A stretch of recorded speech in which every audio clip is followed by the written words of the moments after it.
Hi everyone, it's Jen here at Simple Local Life, and today I'm back here with my friend Elspeth at Wile's Lake Farm Market. How are you today, Elspeth? I am good. Good. Yes. Good. It's been quite a few days. Well, it's been a few days of weather, and my hair is frizzy, so I've put my hat back That's on. good. It looks good, no worries. I have no reason to complain when I hear the stories from other parts of the province. I'm almost feeling a bit guilty, because we have been so lucky. There wasn't any damage here in our greenhouses or in our property, and we didn't even lose power. Yeah. And yet we've got, I have family in Pictou County, and the farm, my home farm where I grew up, has been just devastated. So, and all the surrounding properties, and no power, and no one knows when I they'll know. have power. It's a lot of people dealing with a lot of situations across our province, and like we said, even though we kind of, some of us feel lucky here, didn't even lose power, but for business like yours, impacted by all of the farms across the province and elsewhere that either supply produce or different things to you, or family farms. So it's definitely been a lot for everyone to deal with over the last few days, and still dealing with it. And even some people here locally don't have power yet, so they're still working on those things. But I know you guys were up and running the next morning. You had the hot coffee going, and we did, and it seemed like a small thing to do, but anyway, we're thinking about the people that aren't as fortunate as us, and hope that over the next few days they can kind of get regrouped and figure out what needs to be done, because the window of winter is of course not that far away. For anybody that's got buildings that are damaged, it will be a major undertaking to kind of a lot of work has to happen, and getting everybody just kind of regrouped and just back on their feet again. It's going to be a while for everyone to be back in that situation, but I know lots of people chipping in and helping. So time goes on though here at the market. End of September, last week of September already, hard to believe. And when you drive in, especially today, it's overcast, it's just starting to rain, but the beautiful pumpkins lining the driveway, I know those are all from your brother Neil's farm. Actually, the pumpkins around the outside of the building are from Joel DeLong up in Those are Corner. from Joel's. Okay. But all these cool things, this is called a Grizzly bear pumpkin. Ooh. So it's, and Neil said, I can't, because he kind of swore when he said how many of these he had. He had so many. Anyway, he had a truckload of them. Let's put it that way. And anyway, this is a grizzly bear. So he actually gave me a bunch of pumpkins, which was very kind and generous of him. But anyway, this is just one of many kinds of interesting shapes and sizes. We have, of course, lots of little ones.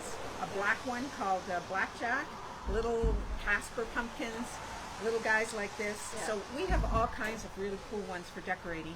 Ones you can stack, and lumpy ones that you can mix in and make a really nice display. And of course we have lots of mums. So I know last weekend typically was a weekend that people more under normal conditions do a lot of decorating, but that didn't happen because of the weather.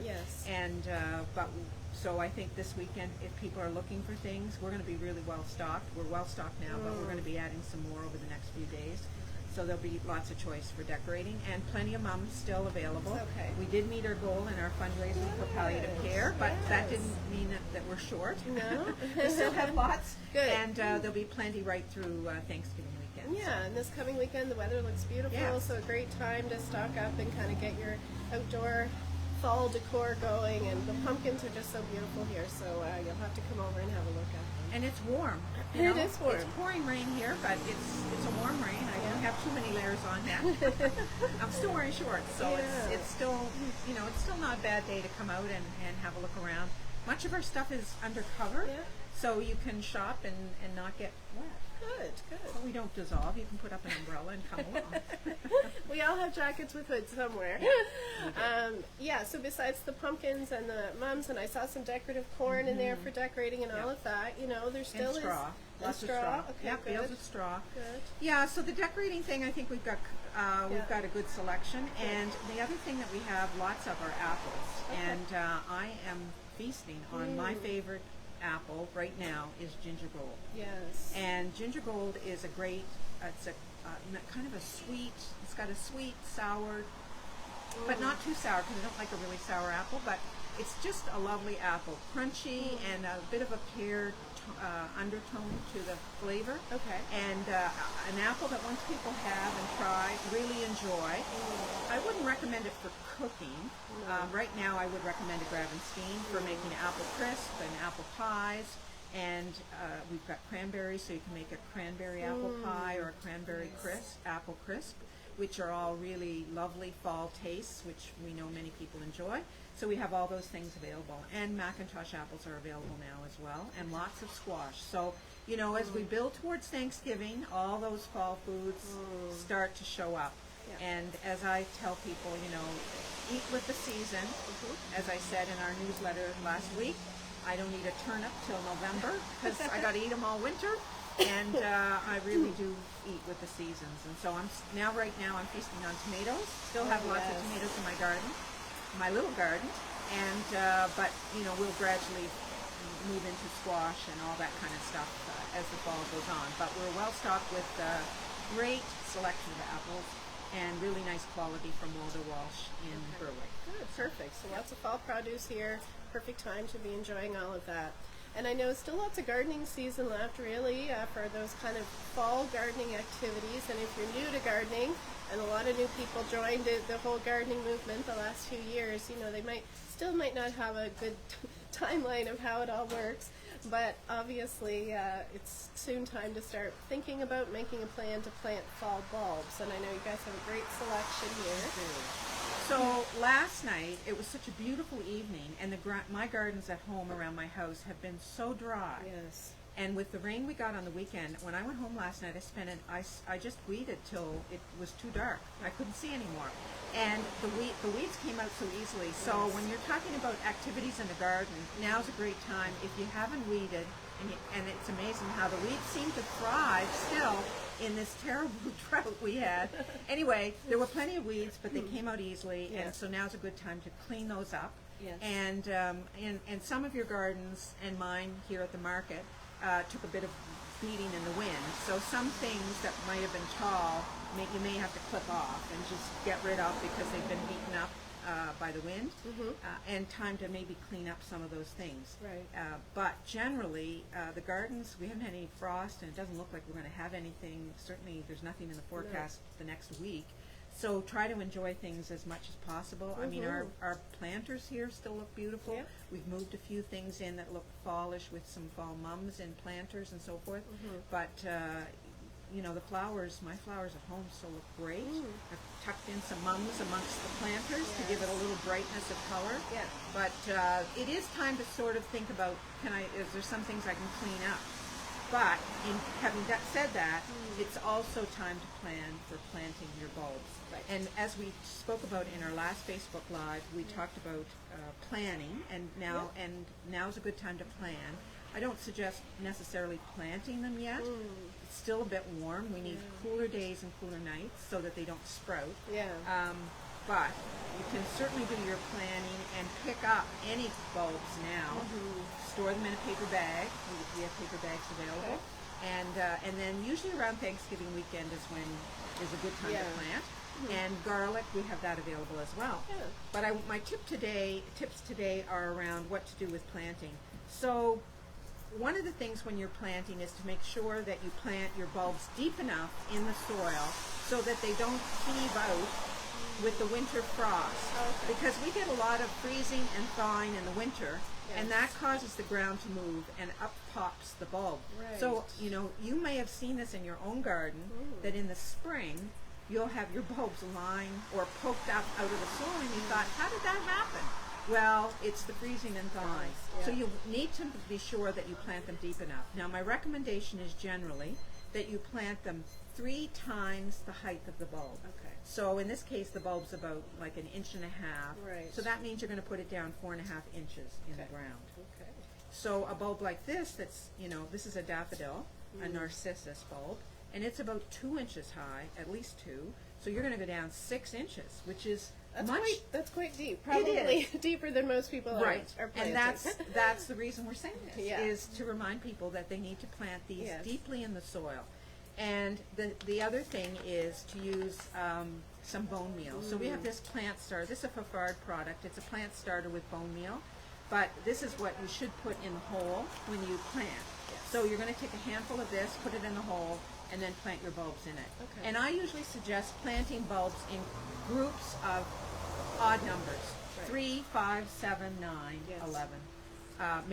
And plant them in bunches. Yes. And you'll get a much better show of color in the spring, and they don't look like these single soldiers that are standing there on guard in your garden.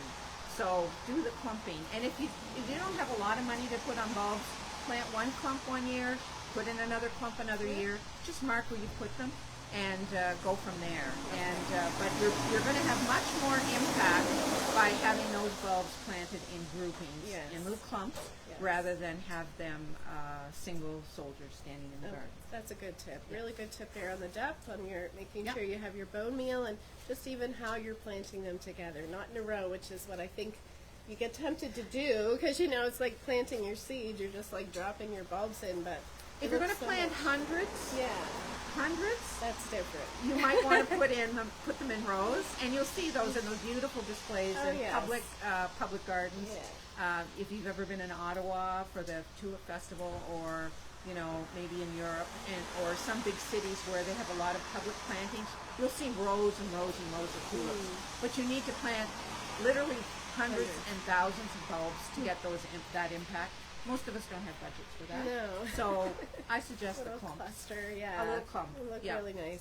And it's just so, it's a long winter, and it's so nice when you do have time and can plant those bulbs in the fall to just have something to look forward to, and they just start coming up. Usually before the snow is even cleared, depending on what kind of bulbs you have planted. So, I'd really encourage you to come have a look at the selection here they have at the market, because really, as we've mentioned before, there's enough to take you through the whole spring, the 100 days of color. So that would be a great project to think about. Yeah, and we're happy to help people if they're trying to sort out sort of what they should have. And the other thing is, if you have a deer problem, there are some bulbs that we do recommend over other bulbs. Right. And they're actually marked on the package. There's a little deer with a big X through it. So, those aren't the ones that, those are the ones that you should plant, because the deer, they are deer resistant. Yeah. Things like the narcissus, daffodils, hyacinths, the alliums, things that have quite a strong, pungent smell to the bulb itself, are not very attractive to the deer. Tulips, on the other hand, this is like dessert, so don't plant tulips. Plant them if you don't have deer. I shouldn't say don't plant them. I know. I'm like, you've got some We've in got there, a lot in Elspeth. there to start.